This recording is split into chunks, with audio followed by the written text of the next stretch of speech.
After a comprehensive review, I've determined that we can ensure the security of America and our allies and maintain a strong and credible strategic deterrent while reducing our deployed strategic nuclear weapons by up to 1/3.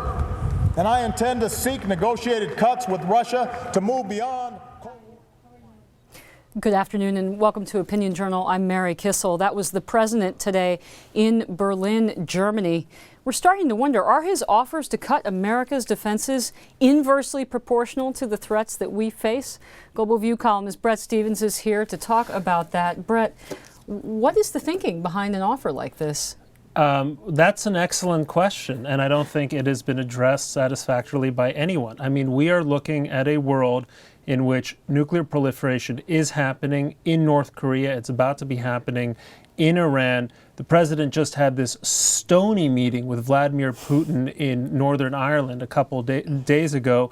And so the answer is, let's cut back on our nuclear arsenal. Now, why is that a little bit problematic? Well, a lot of countries around the world depend on a reliable nuclear arsenal so that they won't build their own. South Korea, for example, doesn't have nuclear weapons because it figures America will take care of it. The other countries around the world, the Germans don't have nuclear weapons because they think that they exist under a nuclear umbrella. What the president is doing is shrinking that umbrella, and that makes nuclear proliferation more likely, not less. If you're the prime minister of Japan and you're looking at what the Chinese are doing with you, you're sitting on tons and tons of weapons-grade plutonium, you might start thinking, I'm not sure about the American guarantee. So that's what this president is proposing. Cutting our arsenal to under 1,000 nuclear weapons is so dangerous. We're not just responsible for American security, we're responsible for global security.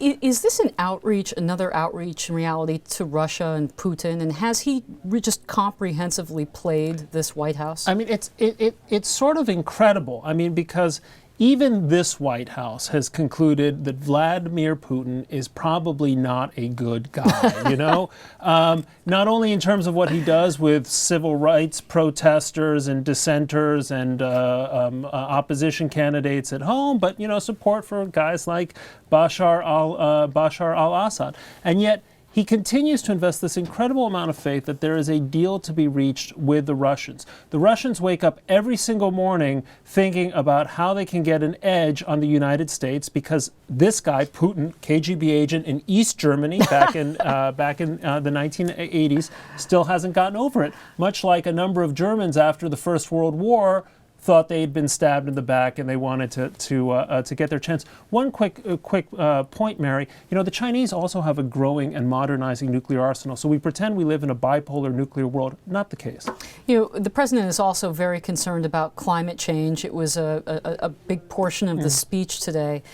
Who is he appealing to exactly by raising climate change at a time when, as you point out, there are so many dangers and threats to not just to us, but to our allies in the world? Well, this is going to go over well with the German audience. By the way, the Germans have become rather skeptical of the Obama administration since revelations, if you call them that, from Mr. Snowden about NSA programs that might or not be monitoring Europeans in addition to other people. So politically, that's going to go over very well. But once again, it feels like one of these sort of weird irrelevancies. You have a world of actual dangers, imminent dangers, okay, about which we may feasibly do something, and then there is the climate, okay? So why don't we talk about something about which we can do really nothing except sort of exhort people to some vague concept of greater virtue by buying cars from companies that quickly go out of business? Bret, very briefly, about 30 seconds left. There's also now an offer to talk to the Taliban.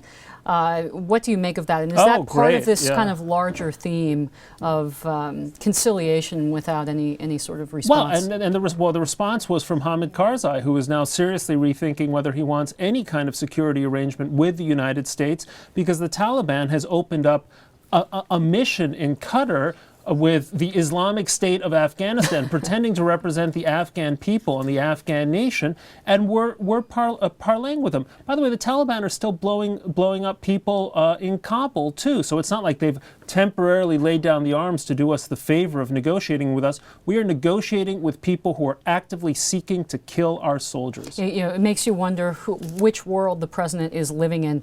Global View columnist Bret Stephens, thank you so much for being on the show.